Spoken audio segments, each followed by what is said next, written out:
The last of the communist columns disappears into the mountains of southern Hunan, not as a retreating army, but as a broken, scattered remnant.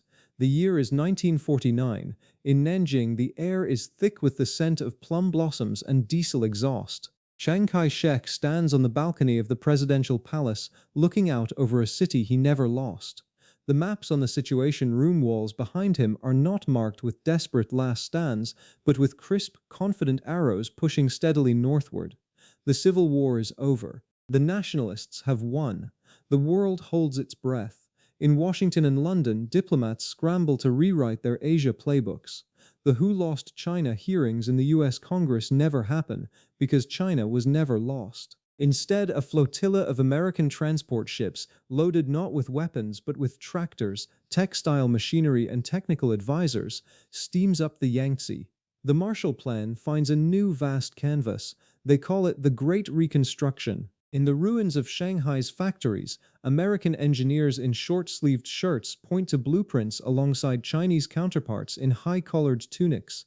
The clang is not of tank production, but of steel girders rising for the first nationalist-era department store. The consequences unfold not with a bang, but with the quiet turning of a million pages. The land reform enacted is brutal in its efficiency, but its target is different. Vast estates are broken up, yes, but the deeds are given not to collectives but to individual farmers, creating almost overnight a conservative, property-owning peasant class loyal to the regime. There is famine in the late 1950s, a dry, terrible season, but it is a famine of drought, not of ideology. No backyard furnaces melt down plowshares. No sparrows are exterminated. The grain shipments from America and Australia arrive at Tianjin Harbor, stamped with a blue globe logo. The decade is remembered not as the Great Leap Forward, but as the lean years, a natural tragedy weathered with outside help. Culturally, the divergence is profound. Imagine a Chinese cinema where the glamour of 1930s Shanghai never fades. The film studios in Hong Kong remain important, but they are rivals too, not replacements for the grand production houses of Shanghai and Nanjing. A young actress named Maggie Cheung might star in a sweeping romantic epic filmed on the plains of Inner Mongolia, a co-production with Hollywood's MGM. The soundtrack is a blend of sweeping orchestral scores and the gentle, melancholic *Gucci*. Meanwhile, in Beijing, never renamed Beiping, the universities hum with debate. Students argue over existentialism and free market economics, not the thoughts of Chairman Mao. The works of writers like Eileen Chang, who in our timeline fled, are taught as national literature. The air in the lecture halls is thick with cigarette smoke and the electricity of unconstrained ideas. Our ground-level story belongs to one such student. Li Wei is the son of a small landowner from Sichuan. In 1966, he is 20 years old, studying engineering at Tsinghua University. In our world, his campus would be an epicenter of Red Guard fervor. His professors paraded in dunce caps. Here, he spends that year in a dusty library carrel, his forehead pressed against cool pages, designing a prototype for a more efficient water pump for his father's farm. His rebellion is against outdated textbooks, not political thought. He listens to Voice of America on a shortwave radio, not for subversive news, but for the latest jazz records. He dreams of taking a job with the Taiwan Development Corporation, not a rival state, but a prosperous, integrated special economic zone of the Republic of China. His personal revolution is one of upward mobility, secured by a government-issued diploma and a head full of equations. The Cold War map is redrawn with a different colored ink.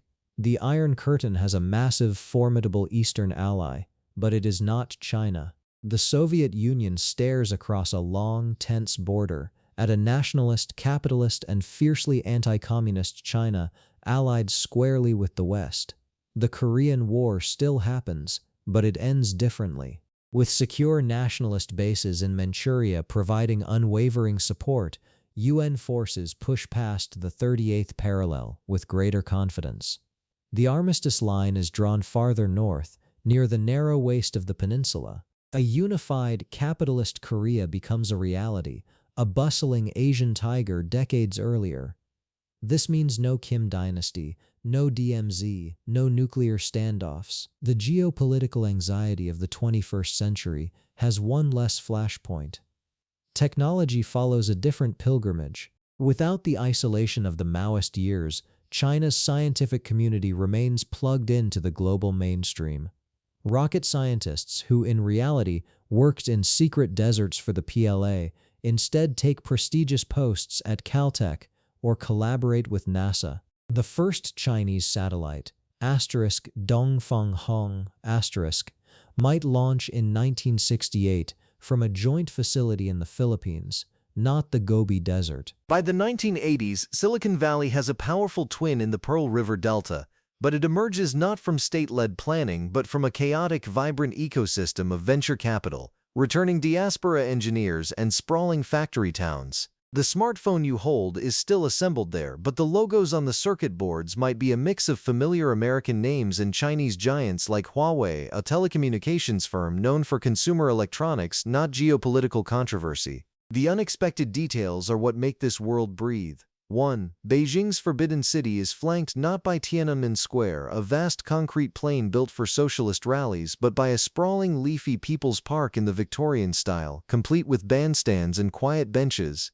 2. The most popular television show of the 1970s is a Chinese adaptation of Star Trek Asterix, a co-production with Paramount, where the USS Enterprise's crew is a harmonious multi-ethnic blend of Chinese, American, and European actors, exploring a galaxy where the prime directive is a Confucian-inspired principle of non-interference. 3. The Chinese space station, launched in the 1990s, is named Zhongshan after Sun Yat-sen, and its modules are written in both Chinese and English. 4. Tibetan monasteries still ring with bells and chant, not as museums but as active religious sites, their autonomy guaranteed by a treaty with Nanjing, a persistent low-grade headache for the central government, but not a crisis. As the 20th century wanes, this China is an economic colossus, but a familiar one. It is a larger, more populous version of Japan or South Korea, a capitalist democracy with a dominant political party, the Kuomintang, that slowly, messily democratizes under pressure from a wealthy, educated middle class. There are protests in the streets, but they are about environmental pollution and housing prices, not political freedom. The air in its megacities is just as smoggy, the traffic just as gridlocked, but the billboards advertise Hollywood blockbusters and domestic soap operas side by side. The final lingering image is one of quiet normalcy from a world we never knew. It is 2019. An elderly Li Wei, now a retired wealthy industrialist, walks with his granddaughter through that People's Park in Beijing. She wears a sweatshirt from a university in California. He points to a pagoda. He tells her of his youth, of the pump he designed, of the sense of possibility that filled the air like the scent of the park's lilacs. He does not speak of struggle sessions or re-education because those words have no meaning to him. His memories are of hard work and lucky breaks, a personal narrative that feels universal. They buy ice cream from a vendor. The sky above them is the same pale blue it is in our world. But the history that hangs in it is profoundly peacefully different. Thank you for exploring this alternate history with us. The ice cream, a swirl of sweet red bean and creamy vanilla, melted slowly in the afternoon sun. Li Wei's granddaughter Xiaoling licked hers with a thoughtful expression. "So, Grandpa," she said, her Chinese lightly accented from her years abroad, "your pump, did it work?" Li Wei smiled, the lines around his eyes deepening like the gentle folds of a well-worn map. "It did. It was simple, really. Just a better turbine blade design, something I'd read about in an American engineering journal. We built it in the university workshop. My father used it for 20 years. He paused, watching a leaf drift down to the surface of the park's ornamental lake. It's still there, I think, rusty, in a shed. A museum piece now. The path they walked was paved with smooth gray flagstones, worn in the center by generations of footsteps. The air carried the damp, earthy scent of recent rain from the flower beds, where tulips, imported, popular, stood in orderly rows beside native peonies. From a distant bandstand, the faint, brassy strains of a municipal orchestra practicing a waltz floated on the breeze. It was a sound of settled peace, of an era that saw its turmoil in boardrooms and stock exchanges, not in battlefields or ideological purges. It's hard to imagine it any other way, Xiaoling mused, finishing her cone. All of it. The movies, the space station, even this park. She gestured around them. It just feels inevitable. It never is, Li Wei said softly, his voice carrying the gravel of age and memory. I remember the smell of the library, the dust and the old paper. I remember the static on the shortwave, fighting to hear a Charlie Parker solo through the crackle. They were small things, but they were the texture of a different kind of life being built. We weren't healing from a revolution. We were constructing a normality, brick by bureaucratic brick, equation by equation. He led her to a bench facing the lake, its surface a perfect mirror for the willows that trailed their fingers in the water. He remembered his first visit to this park as a young graduate, newly employed by a Taipei-based engineering firm. The bandstand was new then, its green copper roof shining. He had sat with colleagues, drinking beer from glass bottles, talking excitedly about hydroelectric projects in Yunnan. The future was a straight, clear line. The strangest thing, he continued, as much to himself as to her, was the silence from the north. The Soviet Union was a vast grey cloud on the horizon. We had classmates from Manchuria who would tell stories of seeing Soviet patrols along the Amur River, a line of tension you could almost feel in the air. Our textbooks called it the long vigilance. It shaped everything, our defense spending, our alliance with America, our identity. We were the front line of the free world in Asia. It gave us a purpose, but also a kind of tension that never quite left the air, even on afternoons as soft as this one. Xiaoling leaned her head on his shoulder. And now? The USSR is gone. What are we now?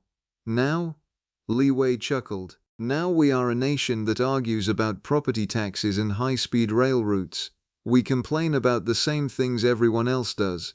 It is a magnificent, mundane victory. They sat in comfortable silence. An old man in a traditional silk jacket practiced Tai Chi with slow, deliberate movements under a pine tree. A young couple, their hands linked, whispered over shared headphones. On a path nearby, a child chased a balloon in the shape of the Zhongshan space station, its silver foil catching the light.